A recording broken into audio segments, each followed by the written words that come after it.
പശ്ചിമേഷ്യ വീണ്ടും ഒരു വൻ പോരാട്ടത്തിന്റെ അരികിലെത്തി നിൽക്കുമ്പോൾ വാഷിംഗ്ടണിൽ നിന്ന് പുറത്തുവരുന്ന വാർത്തകൾ ലോകരാജ്യങ്ങളെ ഒരുപോലെ ആശങ്കപ്പെടുത്തുന്നതാണ്. അമേരിക്കയും ഇറാനും തമ്മിലുള്ള സൈനിക ഏറ്റുമുട്ടൽ മുൻപെങ്ങുമില്ലാത്ത വിധം കടുക്കുമ്പോൾ ഉപരിപ്ലവമായ സൈനിക വീരവാദങ്ങൾക്കപ്പുറം സങ്കീർണമായൊരു പ്രതിസന്ധിയിലാണ് അമേരിക്കൻ ഭരണകൂടം. ഇറാനെതിരെ സർവ്വസന്നാഹങ്ങളോടെയും നീങ്ങാൻ ആഗ്രഹിക്കുന്ന വൈറ്റ് ഹൗസിന് പെന്റഗൺ നൽകുന്ന നിർണായകമായ ഒരു മുന്നറിയിപ്പുണ്ട്.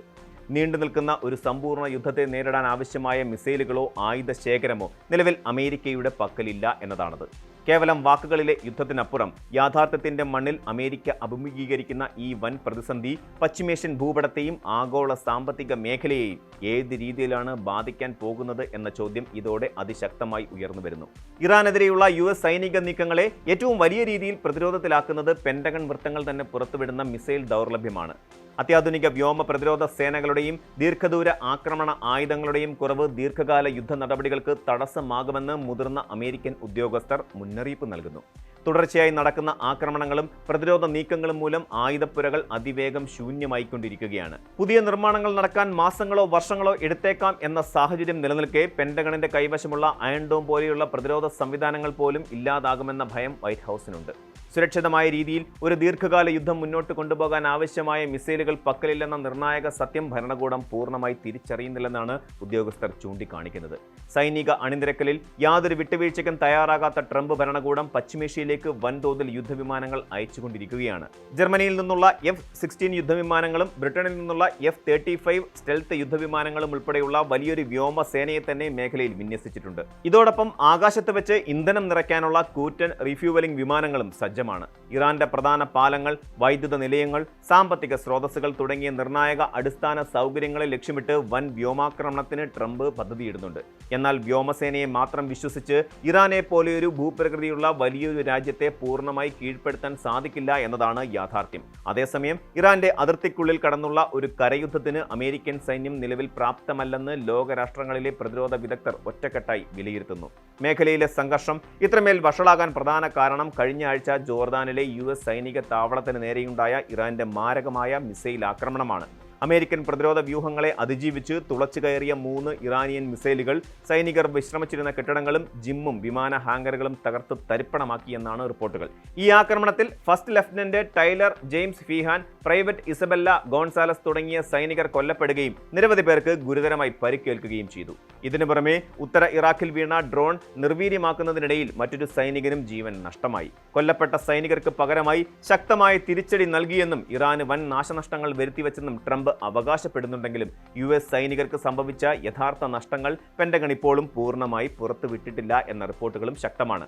മറുഭാഗത്ത് അയൽ രാജ്യങ്ങളിലെ US സഖ്യകക്ഷികൾക്ക് നേരെ വ്യാപകമായ സൈനിക തിരിച്ചടിയാണ് ഇറാൻ നടത്തുന്നത്.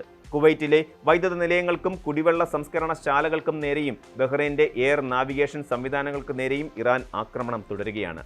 കുവൈറ്റ് ഈ നടപടിയെ ജനവാസ മേഖലകൾക്ക് നേരെയുള്ള കടന്നുകയറ്റമായി അപലപിച്ചിട്ടുണ്ട്. സിറിയയിലെ അൽ തൻഫിലുള്ള US സൈനിക കമാൻഡ് സെന്ററിന് നേരെ മിസൈൽ ആക്രമണം നടത്തിയതായി ഇറാന്റെ ഇസ്ലാമിക് റവല്യൂഷണറി ഗാർഡ് കോപ്സ് സ്ഥിരീകരിച്ചു കഴിഞ്ഞു. ലോകത്തെ ആകെ എണ്ണ വ്യാപാരത്തിന്റെ 1/5 കടന്നുപോകുന്ന ഹോർമൂസ് കടലിടുക്ക് തടസ്സപ്പെടുത്തുന്നത് ലോക സാമ്പത്തിക രംഗത്തെ പിടിച്ചു കുലുക്കുന്ന ഒന്നാണ്. ഇതിനോടകം തന്നെ 2 കൂറ്റൻ എണ്ണക്കപ്പലുകൾ സ്ഫോടനമുണ്ടാകുകയും അവയുടെ പ്രവർത്തനം നിലയ്ക്കുകയും ചെയ്തിട്ടുണ്ട്. ഇത് ആഗോളതലത്തിൽ ഇന്ധനവില കുതിച്ചുയരാൻ വഴിവെച്ചു.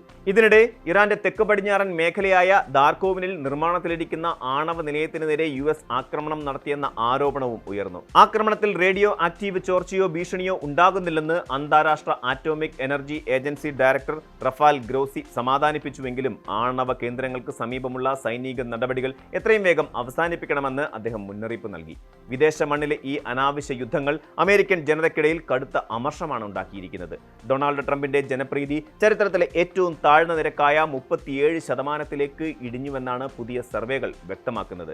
പശ്ചിമേഷ്യയിലെ യുദ്ധം കാരണം ദിനംപ്രതി ഉയരുന്ന എണ്ണവിലയും പണപ്പെരുപ്പവും സാധാരണക്കാരായ അമേരിക്കക്കാരുടെ ജീവിതം ദുസ്സഹമാക്കുന്നു. വിദേശത്തെ യുദ്ധങ്ങൾ അവസാനിപ്പിച്ച് ആഭ്യന്തര സാമ്പത്തിക രംഗത്ത് ശ്രദ്ധ കേന്ദ്രീകരിക്കുമെന്ന് വാഗ്ദാനം നൽകി അധികാരത്തിലേറിയ ട്രംപ് ഇപ്പോൾ വൻകിട ആയുധ കമ്പനികളുടെയും അന്താരാഷ്ട്ര നയതന്ത്ര താൽപര്യങ്ങളുടെയും കെണിയിൽപ്പെട്ടിരിക്കുകയാണെന്ന് അമേരിക്കൻ ജനത ആരോപിക്കുന്നു. പശ്ചിമേഷ്യയിൽ അമേരിക്ക ആരംഭിച്ച സൈനിക നീക്കങ്ങൾ ഇപ്പോൾ അവരുടെ തന്നെ രാഷ്ട്രീയ സാമ്പത്തിക സുരക്ഷയെ ബാധിക്കുന്ന തലത്തിലേക്ക് വളർന്നിരിക്കുന്നു. ആയുധങ്ങളുടെ പരിമിതിയും ആഭ്യന്തരമായി ഉയർന്നുവരുന്ന ജനരോക്ഷവും തകർന്ന് തരിപ്പണമാകുന്ന ആഗോള എണ്ണ വിപണിയും ട്രംപ് ഭരണകൂടത്തെ വരും ദിവസങ്ങളിൽ കൂടുതൽ പ്രതിസന്ധിയിലാക്കുമെന്ന കാര്യത്തിൽ സംശയമില്ല. നയതന്ത്ര തലത്തിലുള്ള ചർച്ചകൾക്ക് വാതിൽ തുറക്കാതെ സൈനിക ബലപ്രയോഗത്തിലൂടെ മാത്രം ഇറാനെ കീഴടക്കാമെന്ന അമേരിക്കയുടെ കണക്കുകൂട്ടലുകൾ വീണ്ടും തെറ്റുകയാണ്. അനാവശ്യമായ യുദ്ധങ്ങൾ നൽകുന്ന പാഠങ്ങൾ ഉൾക്കൊണ്ട് സമാധാനപരമായ ചർച്ചകളിലേക്ക് ഇരു രാജ്യങ്ങളും മടങ്ങിയെത്തിയില്ലെങ്കിൽ മേഖല മാത്രമല്ല, ആഗോള സാമ്പത്തിക വ്യവസ്ഥ തന്നെ വൻ തകർച്ചയിലേക്ക് കൂപ്പുകുത്തുമെന്ന കാര്യത്തിൽ യാതൊരു സംശയവുമില്ല. കൂടുതൽ വാർത്തകൾക്ക് news 18 Keralam YouTube channel subscribe ചെയ്യുക.